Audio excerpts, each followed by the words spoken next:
Why, hello there. Come, get out of the bad weather, and join us for another rainy day reading. I'm your host, Walter Holliger, and today I will be playing the third wheel on Ladies' Night as I introduce Megan R. How you doing, ma'am? Excellent as always. Glad to hear it. And Stephanie Gatchell, how are you doing, ma'am? Good, though I kind of feel like, considering what we're going to be talking about today, it shouldn't be rainy day reading, it should be snowy day reading. That's right, it's December, that means it's Christmas! Yay!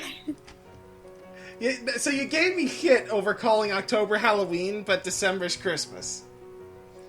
Well, considering our society today, Christmas starts immediately after Halloween, don't you know? Oh, yeah. I don't know what great part of this state you live in, or not state, part of the country you live in, but where I live, Christmas starts in July. Oh. You poor soul. Yeah, to be fair, I was at work and someone had told me, like, the day after Halloween, they were in a mall plaza and they had already started playing Christmas music. Yep. Oh, yeah. Gotta work that sweet capitalism. Oh, yeah. Absolutely. That's why December is Christmas, is fucking capitalism. Yep, and that's why we have a Christmas manga to talk about.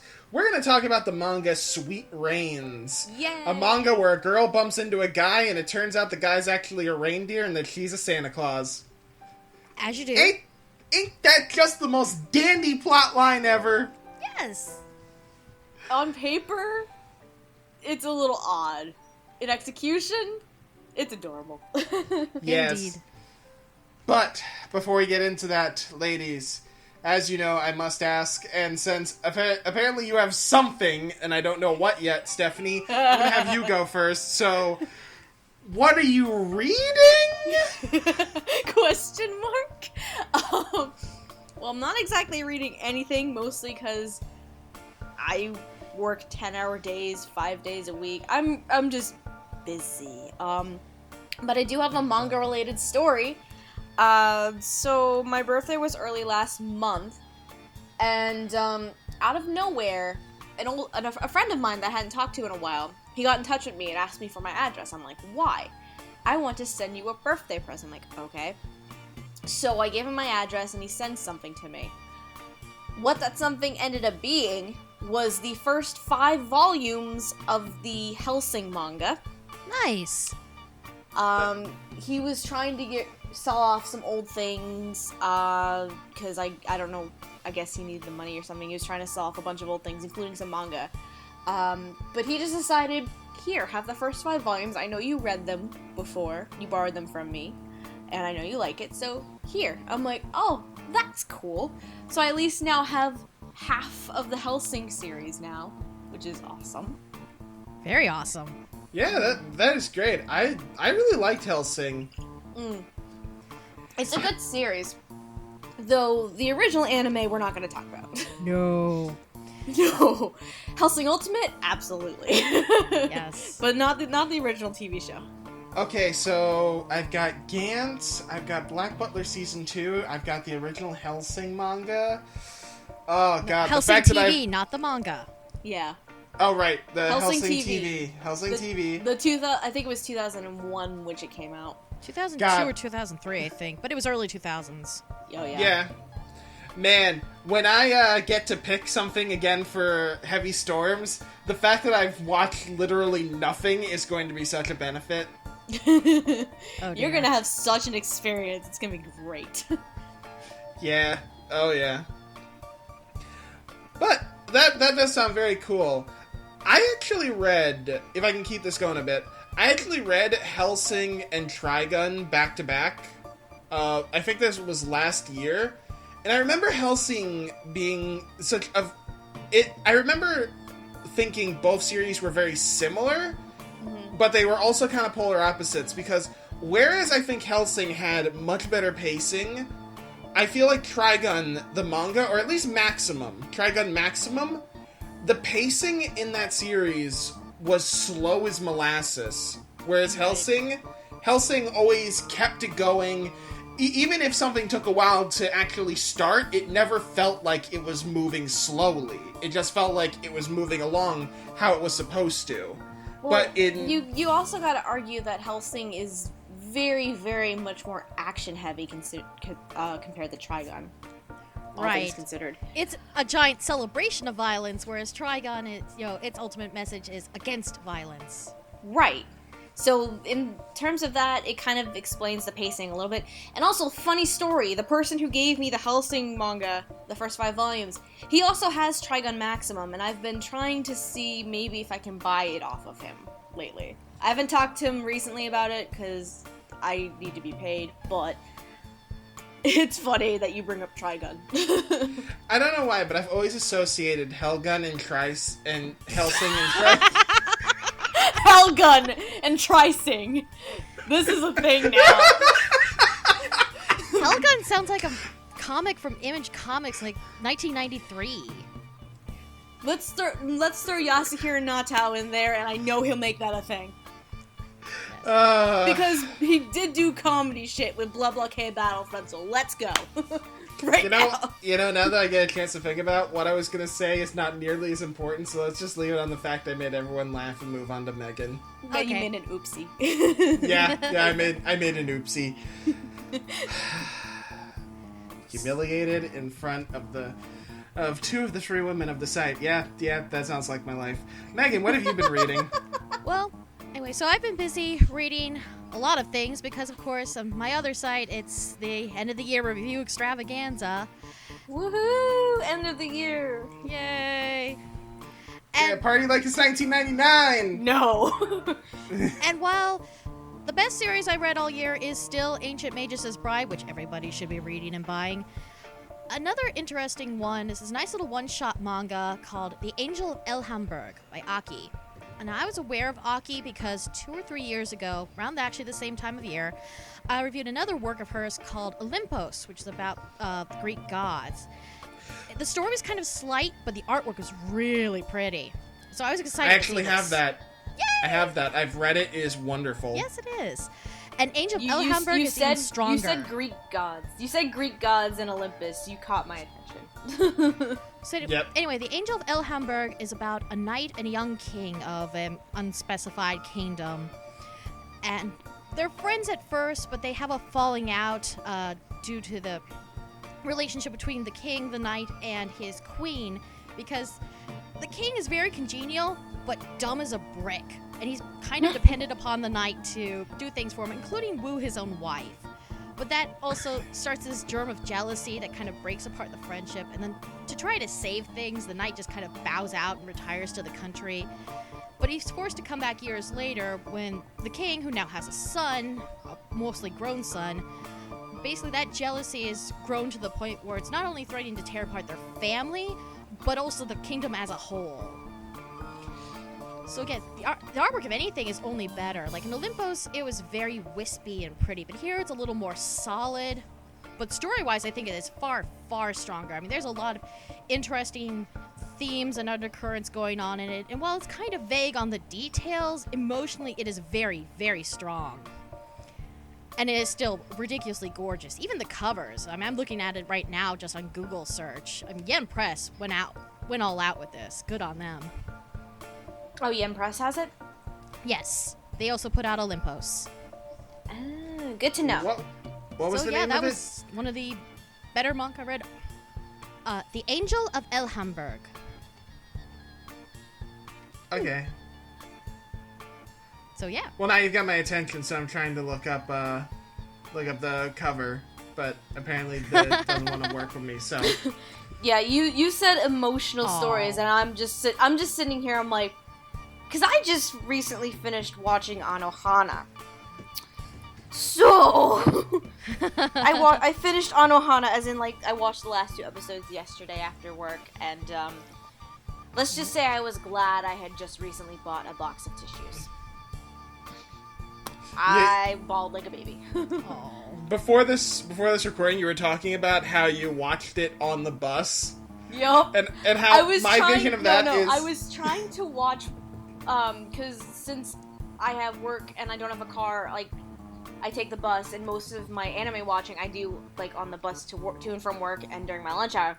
So I'm watching Anohana on my phone, and I don't remember specifically what triggered it, but there was a point where I started getting teary-eyed a little bit. I'm like, nope, not on the bus, nope, and I told Walt this, and I could have sworn I could feel that people were staring at me while I'm just sitting here trying not to cry. I'm just like, no! And meanwhile, to everyone in that bus, they just look at their watches and like, oh yeah, it's December. This is normal. Yeah. This is December in Massachusetts. Shit like this is normal. Yep. Absolutely. Massachusetts? Oh, then it's not. Then it doesn't even have to be December. It's just a regular Tuesday at that point. Yeah. This is any other day, but me, I'm just like, nope. I was trying so hard to hold it in, and that was the first time I started tearing up during the show. I'm like, no, not now. And then there was yesterday watching the final 2 episodes where I was just done. It was just me in my apartment. I'm just like, I'm gonna cry it out. Done. But yeah, you said emotional, and that's where my mind went to. I'm like, oh god. But speaking of holidays, let's actually get back to the main attraction, which is my recommendation. I didn't get my turn. Oh, I'm sorry. I thought you had. I was like, wait. Well, I was gonna ask Walt what he was reading. Well, thank you, Stephanie, and it's okay, Megan. Trust me, what I'm reading really is not as important as the classic or the, like, really solid art and story. What I'm reading is called, the Japanese title is Tomo-chan wa Onanoko, which translates to Tomo-chan is a girl. And it's about this girl, Toma, who wants to confess to her crush, Kubato. The problem is, they've been hanging out since they were children, and Kubato just views her as one of the guys, and just constantly forgets that she's actually a woman. Okay. I was sitting here when you said the translated title, Tomo-chan is a girl. I'm like, I'm hoping she's a girl. She is a girl, just the person she's in love with doesn't see it as such. Okay, you explained the plot, now it makes sense. The title makes sense. I'm like, what? Yeah. So, it's a 4-comma series where each chapter is only a page, it's 4 panels. So it's like there are over 200 chapters of this series out, each one's a page. It's literally just a volume long. So it takes the Azumanga Daioh route, then? Yes. Okay. And, I kinda like it. Like, I kinda was very iffy when I went into this, because it was like, this sounds like it can get really bad really quick, but I guess the thing is, the plot is kind of a lie. Like, what I just told you is basically, like, the synopsis you'll see anywhere you would read this, or, like, anywhere you'd see the title. But, I mean, he understands she's a girl. He just kind of accepts that she's a dude as well, in his mind. So it's like, he's like, all like, hey, what's up, bro? He's perfectly fine with throwing his arm around her, just hanging out, beating each other up because they both do karate. And it's like, of course, basically, a lot of the beginning jokes is, oh my god, why are you just getting up right up in me? Punch! And that's the very basic, very simple joke. And then they start introducing more of the cast, expanding on that, and suddenly it gets a lot better as everyone tries to help Tomo-chan basically get over that, because it ends up being Tomo-chan's, like, unwillingness to, like, basically her shyness about the whole thing always comes up even worse. And as we go along, we start to see that, oh, of course, Kabata feels the same way, and he just doesn't know how to deal with the fact that one of his best friends is a girl that he likes. And, yeah, it's one of those stupid shonen romances, but I gotta admit, I eat these like kibble, and this one is particularly sweet and has some of the best characters I've ever seen. You say that the plot is a lie. Is it as much of a lie as the cake? I've never punched a woman, but... Oh, dear. That was a dark joke! I'm sorry, okay? There was like a 1-second debate in my head, like, is this too dark? And then I was just like, it's Christmas, we'll fix it. I magically had a flashback to Steins Gate, where, good old J. Michael Tatum wrote the line that says the cake is a lie. And then I was like, for real? And then you said the plot is a lie, and apparently that's where my mind immediately went to. I don't know why, it just did. Yeah. But like I said, there are a lot of funny characters. The couple is super sweet and super cute, even if they're both dumbasses, which is par for the course with any shonen romance. And I just kind of fallen in love with it. So, yeah, there you go. If you want a new romance, Tomo-chan's a girl. It's pretty funny and it's a really quick read. Like, I think you can truthfully get through every chapter of it in maybe 2 hours. Alright, so now we can get to our main attraction. Yeah, and speaking of romances, today's is a little bit more interesting.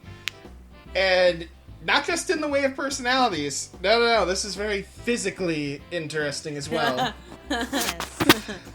Can I be honest with you? And this is normally something I'd say if I was with Jonathan reviewing this, but did anyone else imagine if those two were having sex? And how bad it would end up? why are you bringing this up? Just simply because of the anatomy. Oh. See, this is why I would only bring that up with Jonathan, because he would just straight up give me a straight answer. You two are just terrified. No, while I was reading this, I never thought about it at all. I thought about, maybe they're gonna kiss at some point, but no, I didn't go that far. I'm like, Well, technically they did, but... Well, technically. But I mean, like, full-on kiss, not like a sweet little kiss. But anyway, we're getting ahead of ourselves. Yeah, we're gonna talk about Sweet Rein. And what is Sweet Rein, you may ask? An adorable thing. Yes, it is. Sweet Rein is about a girl named Sagaru Kurumi, actually, I'm sorry. Yes. Who bumps into a guy in the streets, and then reins appear on her arm and bind them to each other. It turns out that this guy, Kaito, is actually a reindeer who's been looking for his Santa Claus to help deliver presents to all the good boys and girls. And it turns out Kurumi is his Santa Claus. So now with only a few days left till Christmas, they have to get together and deliver presents, and it is wonderful. Yes, it is. And then, of course, that becomes a school series during the summer. That goes back to Christmas. But yes, this was, as I said, this is my recommendation. I discovered this about 2 or 3 years ago, just going through the new release, and it's like, oh, a Christmas manga! This is the appropriate thing to end it on. But the other thing that caught my eye about it was the mangaka, Sakura Tsukuba. And I'd heard of her before because CMX put out a series of hers that I really liked called Land of the Blindfolded, which is ostensibly about a trio of high school psychics coming to terms with their powers, but it's really more one of the best slice of life series I've ever read. So seeing that name, it's like, oh, she's getting published again, and then I read it. It was like, oh my god, this is too goddamn cute. It's so adorable. Yeah, I kind of wish there was more. Yes, that's the only thing. It's only 3 volumes long, and yeah. Apparently she only basically worked on it, little chapters throughout the year, but yes, I'm so glad I finally had a chance to read this all the way through, because this is just so wonderful. And really, it starts with Kaito, because he is just a huge, giant puppy dog of a boy. He's a dork. I want to talk about this. Such an adorable little dork, and I love him. He's just like, my name is Kaito, and I'm your reindeer, and I love you. It's like, can you be my Santa? Please, with sugar and a cherry on top, please. Okay. I actually have something serious about why I want to say I like Kaito. Oh no. It's because okay, I like Kaito for the same reason I liked the main character of My Love Story. Oh, yep. And here's the reason why. It's because it's so different than what we normally get. Because normally we get a character like Suna from My Love Story, who's like, just kind of, he never smiles or anything. He's just like, whatever, I'm the super cool guy. Or, God forbid, we get some shonen idiot who just, like, makes slapstick jokes out of everything. And these are the usual characters we get for shoujo, for shonen, and I could literally list off a dozen series with those type of main characters.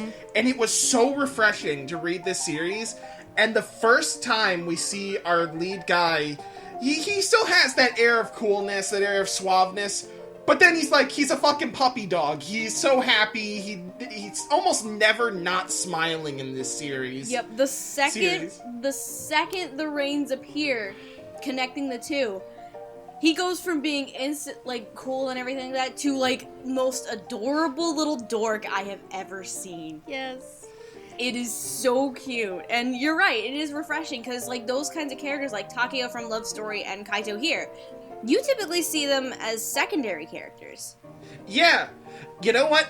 Toma-chan is a girl. One more thing. There is another character similar to Taiko, similar to Kaito. He's the secondary character. Mm-hmm. Fucking naturally. And the only reason it doesn't bug me there is because the main lead there is kind of a mix of the two. He's not fully, like, dork. He's not fully cool. He's kind of in the middle, which is fine with me. But exactly. Like, right there, we still have, like, the happy-go-lucky guy, always the secondary character. Right. It's a nice change to have them in a lead role, especially in a romance kind of like this. Yeah, if anybody's the grump here, it's Kurumi, and even then her cynicism is kind of easy to understand because she lives with her dad, but her dad works all the time. It is Christmas time, so all her friends are hooking up with their boyfriends, and she's all alone, and... Yeah. That's kind of what started the whole thing. And then she just kind of runs into Kaito, and all of a sudden, oh my god, what is this thing that's connected to me? And Kaito's just like, Santa-san! I'm like, what the fuck?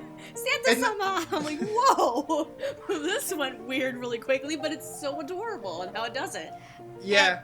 And now... I'm sorry, go for it. And, you know, what he wasn't able to accomplish by winning her over, his whole family does.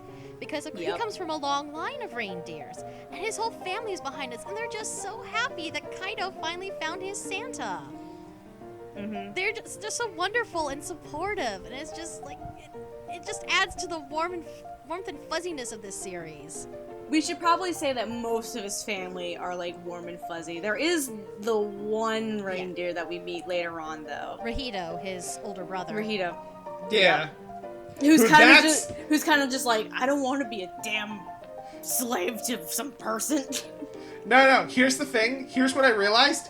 He's the cool and suave guy that would have been the main character of the series if anyone else. Like, he would have been the one teamed up with fucking Kurumi. He would have been all cool and suave about it. And it's like, and that would have made this not work. And I'm so glad that the person he got stuck with is some dude that was working construction that he bumped into by accident. Yes, I love the irony that he gets stuck in this kind of semi-BL thing with another grumpy guy named Daisuke, who's a classmate of his, who's just, he's an orphan, he lives with his sister, and he's just trying to get along, and he's no more into this than Rahito is. Yeah, their relationship, from what we see, it's very much comedic. It's great. I love their relationship, because it's like, I didn't want to be a reindeer in the first place. It's like, well, I don't understand this either, so why don't you go away? And he goes away because with the Santa-reindeer relationship, the Santa's words can basically physically control the reindeer.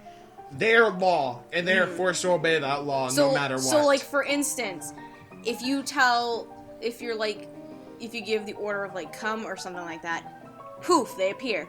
But then there are the several times which Kurumi does this, like every time Kaito gets close to her and it's like such like a embarrassing like sweet moment, she's like, get away from me, and all of a sudden he flies away. Yes, I love that. He flies away like he's Team Rocket. Team Rocket's blasting off again! I have to say, I really love the way Tsukuba actually draws it. Just the way she draws him just tumbling through the air. It amused me. It's great. It's just like, whee!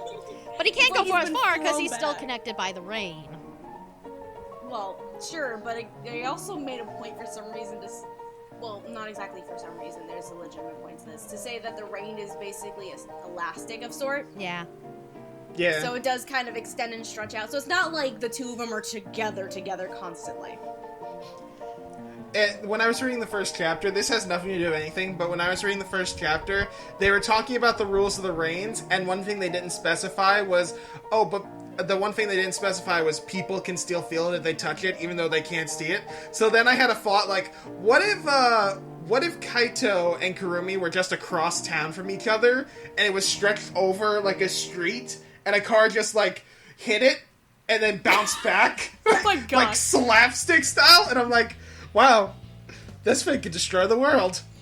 I feel like it's at least implied that it's not like that. Oh, no. It's absolutely not like that. But in the first chapter, when I was reading it, that's what was going through my head. The way I kind of see the rains, it's kind of like, there's a classic, like, lore, I guess you can say, in Japan. Red String of Destiny. The Red String of Fate. Yep, the Red String of Fate or Red String of Destiny. It's kind of similar to that. Yeah, in a way. She's definitely playing with that notion, that imagery. Yeah, and in one chapter it was literally that. Yes! The best chapter! Because the chapter where Kaito's in heat. Yes. Oh my god, that is who becomes, like, instantly attractive to every woman around him. Every woman. Yes, Stephanie. Yes, everyone, this is a thing that happens. Stephanie, when I was describing this chapter, how did I describe it to you again? Like, I think it was, aw, that's adorable. He became irresistible to women so that he could become a model so that he could make money to pay for his girlfriend's birthday present. That's so cute. Yep, I think that's basically how I described it. So yeah, even when he's in the middle of his horn dog season, he's still just this giant puppy dog who thinks of nothing but Kurumi and how much he adores her. I think that chapter was amazing. Yes. Honestly. Especially at the end where, like, at the end of the chapter, Kurumi's just kind of walking through town and thinking about everything. And all of a sudden, these girls are, like, flocking to across the street. So she looks, and it's Kaito. And he sees Kurumi, so he goes over to Kurumi and, like, is saying hi. And because he's still technically in heat, he's being all, like, alluring and crap. So, and then all the other girls around are like, what? Why are you with that girl? Why don't you get away from that girl now? Or that, like, all of that. And he was like, I don't think it's like, bitch, please. She's the only one who's important to me. Fuck y'all. And then, like, gives her a present, like, happy birthday. Let's go on a date. Damn. It was like, oh my god. I was like, cause I think that was one of the few moments where Kaito actually was not the cute, adorable little dork. Yeah, this was his, like, cool chapter, like... He became the stereotypical shoujo or shonen action, like, lead for a minute there. Yeah, and it made sense, too, which was perfectly fine. Right. But the rest of the series, he's just basically, he's happy puppy dog. And that's what I fell in love with. And it's so fitting when he turned into a reindeer and he's still like that. He still smiles when he's a reindeer. Oh my god, he's the most adorable reindeer. Ah! I'm so glad that you guys convinced me to read this one with you guys. Yeah. Mostly Megan though, because I think Megan was the one who was like, you should do this one with us. I'm like, okay. Yeah. Alright, so we need to get to another point other than Kaido's adorable, because I think we've been talking about that for 5 minutes. Yes. We've been talking about that for a long time. The trick is saying it's very much a manga where the characters make more of an impression than the story, because the story is a little bit loosey-goosey. Like, the first couple of chapters are all about Christmas and kind of setting up the rules for how the whole reindeer Santa thing works and how they deliver presents. But then it's afterwards like, okay, Christmas is over. What do we do now? And it seems like Tsukuba's answer was usually summertime! Yeah, there was like, they at least, in the manga, they at least had 3 Christmases and 3 summers, I think. Yes. Which there were 3 summer episodes, or summer chapters. Makes really no sense, because at the beginning of every single chapter, it keeps saying that Kurumi is 17 years old. Yeah. It's like, girl, you should be like 18, 19 by There now. was even a point. There was a point in one chapter where it's like, I feel like I've been 17 a while now. And then it's like, she also had her birthday. And after that, it still says she was 17. I'm like, wait. Whoops. Wait. Yeah. Apparently being Santa means you're immortal. Yeah. It also means Yes. apparently in the off season you just have to go around and kind of help kids in need, which is what they do. A lot of, like, sick kids and ghosts and whatnot. Yeah. Like, some of the stories that did not take place during Christmas, they were still really, really sweet. Let's see. There was one about the terminally ill Ill kid. The kid with cancer. Yes. Yeah, the kid with cancer. There was the kid who died of mysterious ill disease. There's a kid who lost his father in an avalanche, so they had to find a lake that he was trying to prove existed. There was a small, quick little story of a group of kids who live in this orphanage. That Oh, yeah. was absolutely adorable. That was the sweetest thing. Also, Kaito as a human eating out of her hand. Oh my god. Yes. God damn it, I brought back to Kaito's adorable. Kaito's really adorable, everyone. Yes. But Kaito in general is adorable, but I think the manga, it made use of the off time when it wasn't Christmas. Like, it still managed to relate things to, like, the whole holiday spirit, essentially. Well, its two own of way. the Summer Beach chapters, I keep trying to say episodes because I did the fucking anime podcast yesterday. But the first one was about Kaito's grandfather and his old Santa, basically what inspired Kaito to be and it drops a big plot bombshell that apparently reindeer, when they find their Santa, are implanted with feelings of love Yep. for their Santa. And so the whole time, all the adorableness, all the cute moments, you gotta sit there, you gotta wonder, is it even real? Which is Kurumi's big conflict, and this thread kind of continues as a dark Santa shows up with a black reindeer to basically test them, to test the strength of their bonds by literally splitting their rein and kind of forcing them to figure out a way to get back together. Yeah. Which I think it basically was just Kurumi basically giving an order to Kaito and it basically overriding another Santa's order. Yeah. Because that's the thing in this universe, apparently, is that both Santas and reindeers alike can go black, quote unquote, if they make their owners or their reindeer unhappy. In this manga's case, it's usually because the reindeer or the Santa is so deeply in love with their partner that they will get rid of the competition any way they can, including killing their families. Yeah, there is. That was a very brutal twist to this otherwise whimsical story. Because there is the story that comes in the final couple of chapters of Aruto, I believe. Yes. Yeah, that's him. Yep, because he is also a black reindeer who blames himself for basically killing his own Santa and her husband and kid, basically. Like, he feels like he is to blame for it because he loved her too much and she rejected him, basically. But then it all comes back into Kurumi. Well, I guess it never truly comes back to Kurumi and Kaito love each other because they never say the words, which was another interesting thing. Because usually that's how everything ends in shoujo. It's just like, I love you too, the end. And while they definitely come to an understanding and they're definitely closer, they never say the words. I think part of that has to do with their kind of relationship. Because from the beginning, Kurumi is not a whole fan of the whole master-servant relationship. No. And she would rather let Kaito have his own free will. That is basically there from the get-go. And you see that he does have his own free will throughout, including the last chapter with Aruto. It's just that his free will's, I want to be with Kurumi. Yep, basically. And she's conflicted about that because the only way to release a reindeer in the off-season is to kiss them. Because, oh my god. And she's like, no. Yeah, that pretty much could equate to because it's shoujo. Yes. Yeah. But it is interesting because I feel like the whole reason they never got together and they never did was because Kurumi wanted Kaito to have his own free will. Right. And also because I feel like she was very much holding herself back because of that whole, the fabricated feelings. She doesn't really know.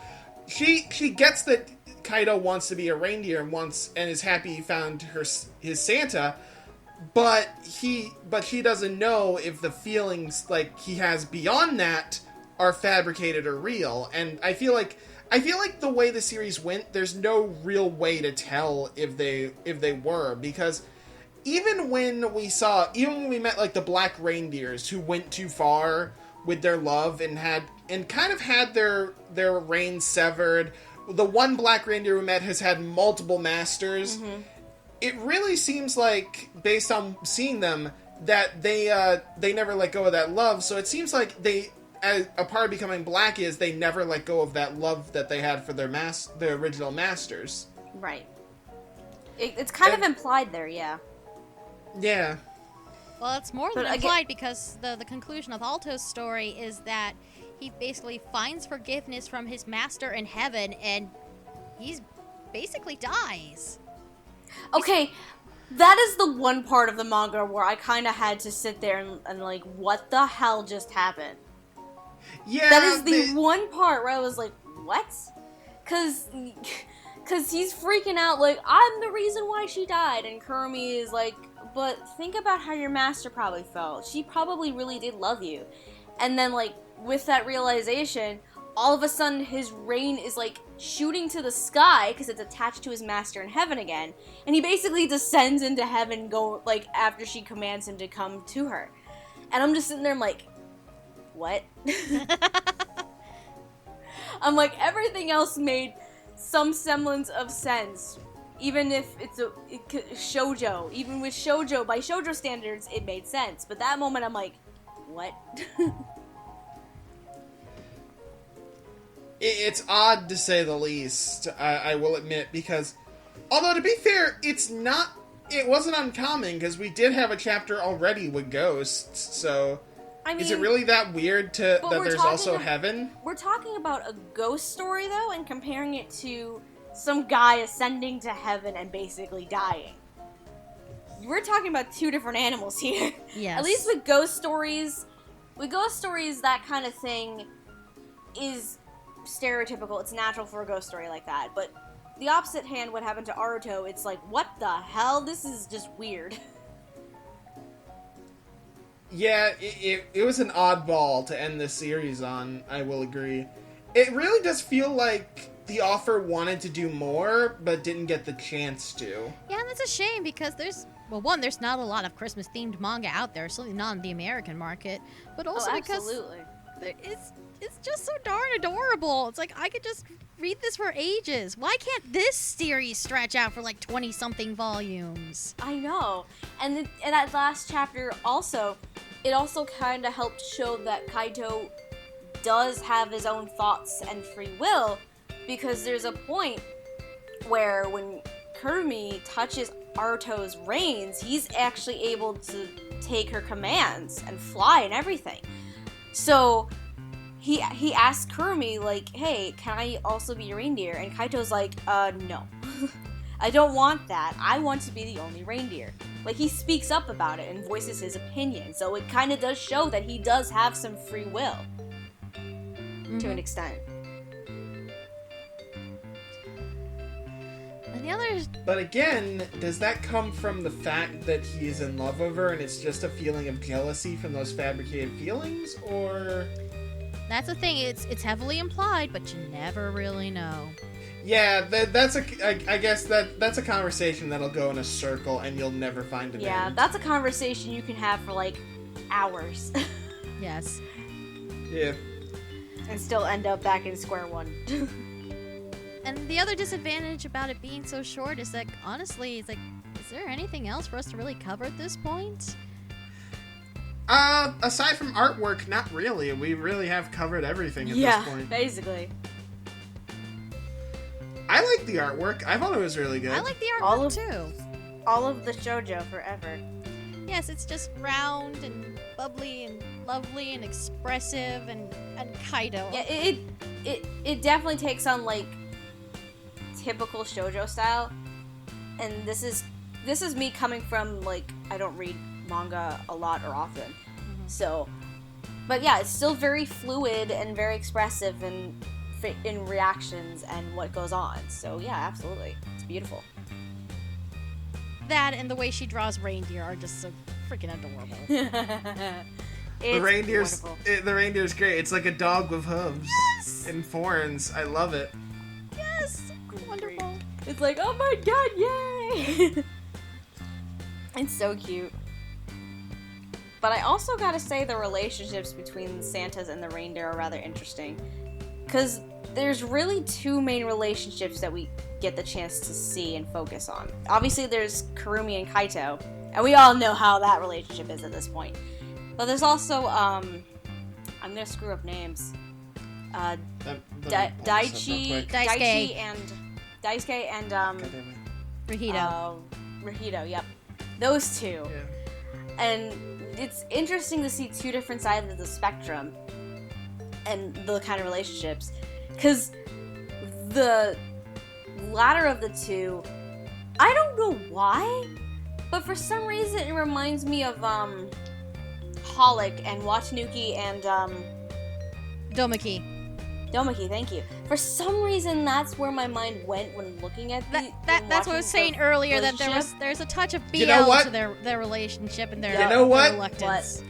You could also compare it to Legal Drug, the two main characters in that. Not quite as abrasive, but yes. Not familiar with that at all, but okay. We'll have to listen to that episode. But yeah, it's kind of going from the opposite end of the spectrum, from Kurumi and Kaito, who are very happy and very functional as a Santa and reindeer pairing, to Rahito and Daisuke, who are very dysfunctional and very reluctant. They do manage to get their stuff together and work things out when they need to, but most of the time they just kind of snipe at each other. Yeah, because it's something that they didn't really want this to begin with, so of course there's that, but yeah, they do tend to pull through when they really need to. Like, for instance, when the pairing first happens, it's Christmas once again, and Kurumi is delivering presents, but she starts becoming... No, it's not that she became sick. She was injured after saving Daisuke's little sister. Yes. So she had to stop partway through after, ironically enough, running into Daisuke. So Daisuke's like, I will finish this for you. You rest. For most of that chapter, like, nope, I do not want this. So he just jumps the gun the second he sees Kurumi, and knowing what she did for his little sister, he's like, I'll do it. I'll finish this for you. And then they do that again during one of the beach episodes where Daisuke's doing a part-time job at like a beachside restaurant, and he gets challenged by some thugs to a beach volleyball contest. And Rahito has as you do. As you do. And Rahito offers to compete in his place, but as a reindeer, Rahito, like Kaito as well, is very, very sensitive to heat. So basically, he spends most of the match like nearly dying of heat stroke. Yeah. Until, of course, everybody comes together and cools him down, and they win the day. Because the solution is shaved ice.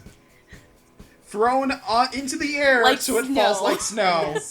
That was a very beautiful and also rather humorous moment, honestly.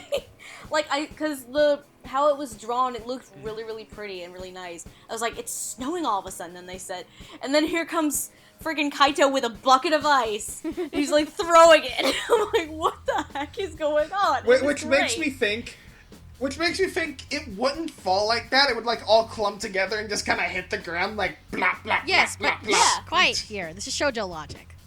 This is shoujo logic. But yeah, how it was drawn, it made it look like it was snow instead of ice falling to the ground, and I thought that was really, really nice. Yeah, that was definitely intentional. Also, it was nice to include Rahito and Daisuke just because you could tell that Sabuki was kind of at a point where it's like, I'm not quite sure what else I can do with Kurumi and Kaito other than just keep reaffirming their love. Again, I think it's a good contrast to explore another kind of relationship, another kind of Santa-reindeer relationship compared to Kurumi and Kaito. It was a nice contrast, really, and I think that was really good to explore that. Especially considering one of them, as we said, is essentially the stereotypical lead we normally see. Like, I feel like that's an interesting turn, basically. Yeah, it's creating this relationship. It's nice to see a shoujo mangaka who can, find ways to do interesting things with the old cliches and kind of turn them on their head a little to create something wholly new and original. Because, we all get tired of the same old all the time, so it's really great when if you bring new things, sure, that's great, but if you rework those stereotypes and put them in a different way, that's also really refreshing at times. And that's what we definitely see with this one here. Like, some of the classic shoujo stereotypes being reworked in a new way. Yeah, that really just sums Yeah. up the series as a whole. It's adorable and refreshing, and it's just long enough to be enjoyable, but not too long to get tedious. It's just the perfect little Christmas treat. Though I still think there should still be at least a little bit more. Yes. At least a little. Personally. Yeah. At least another volume. I would be okay with that. It needs to be at least as long as Skip Beat. Oh my. Skip Beat kind of has been going on for a while now. I was gonna say that's approaching 40 volumes. That might be I'm a like, bit no. much. Skip Beat is a monthly series that's broken 200 chapters. Holy crap. I feel like Sweet Rein, if I had to say maximum volume size, maybe 5. Yeah. Like, maybe you could... Yeah. You could probably stretch it out to 5 if you really wanted to do a little bit more and play with it more. But the 3 volumes slash 12 chapters that are there, it was really nice. It was definitely something different. This was one of the most adorable manga I've read all year. And I've read a few adorable manga this year. It's the I most do feel adorable like- manga I've read in a long-ass time. And I don't read manga much, in case you remember. Yeah. I will say, it does feel like there were a few things that it feels like the mangaka did want to do a bit more with and didn't have the chance to, Mm-hmm. and because of that, a few things kind of feel a little left out in the open and stuff. Otherwise, I think this is a really solid read. A very nice episodic series if you're looking for one to read. And plus, this is the perfect time of year to read it, so I'd give it an 8 out of 10. That sounds about right to me too. Yeah, a solid 8 out of 10. I would definitely have to agree with that too, because it not just only it actually keeps, like, because again, this is a perfect time of year to read this. It actually manages to keep that kind of holiday spirit even when it's not Christmas in the actual manga itself. So, and then of course again, the characters are amazing, the art is really pretty. Everything about it is just really, really sweet and nice. Though there are some things that I wish were explored a little bit more or handled better, like, you know, Aruto descending into heaven. Again, that was the only thing where I was like, what in the actual hell? If he's descending, he's not going Oh, to heaven. ascending, excuse me. Ascending into heaven. Wrong direction, he is not going to hell. Wrong direction. That's the worst left turn at Albuquerque you could make. Just all of a sudden he's going to heaven, and then his Santa's like, nope, just kidding, down you go. That'd be the worst. But yeah, it's definitely a sweet little read, especially around this time of year. And it does it's very different compared to stereotypical shoujo. So yeah, I would definitely say 7 or an 8 out of 10. I would say definitely. Well, I'm glad you guys liked my recommendation. I'm glad I brought some Christmas cheer to everybody. I'm glad I finally got to do Yeah. something podcast related with Megan, because holy God, I don't think we ever have. No, that's How part of the have you reason guys I not done invited that? you on here. It's like, I you should have done know! this. We almost did Vivid Dread Operation, but I had technical issues, so I couldn't do it. So you had to look at lollybutts and get nothing out of it. Basically, yes. But I did. That's But I still did get a wonderful. wonderful ass joke in the actual episode, so I had my Yes! vengeance. I got my vengeance. Ah. It was the best thing that I did for that podcast. I was like, yes, I had my vengeance, and it was glorious. I'm glad to hear. So, from all of us here, we wish you a Merry Christmas, and we'll see you on actual Christmas for the next episode. Bye, guys. Yeah. Happy holidays, Bye. Merry Christmas, everyone! and to all a good night. And good shoujo. Yes, and sweet reindeer. And hopefully nothing from Seven Seas. Oh.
Yep. Okay.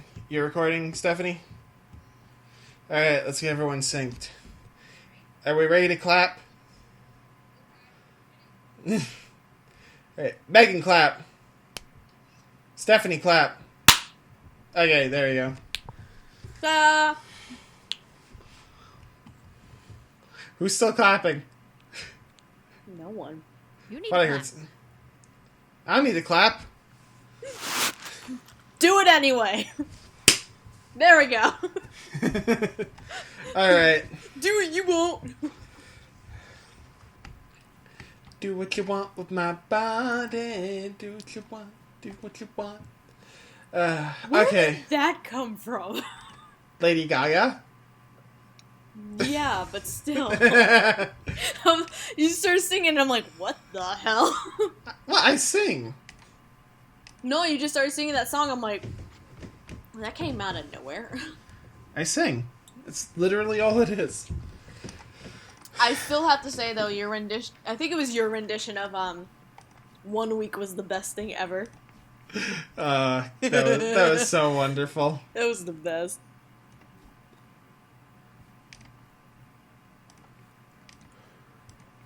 Alright, so are we ready to begin? Yes. Absolutely. Alright, yay! Megan, you've got something to talk about for what are you reading, right? Yes. Stephanie, you got something to talk about at all, right? At all, yes. I'm glad you asked it like that, because if you said, what are you reading, I'm going to be like, nope. Well, I understand that the seasonal people don't read. Or I understand that the seasonal people are illiterate bastards, so I accommodate it. I at least do have a manga-related story, if that helps. Hooray! That will help, yes, thank you. Mm-hmm. Okay. Alright.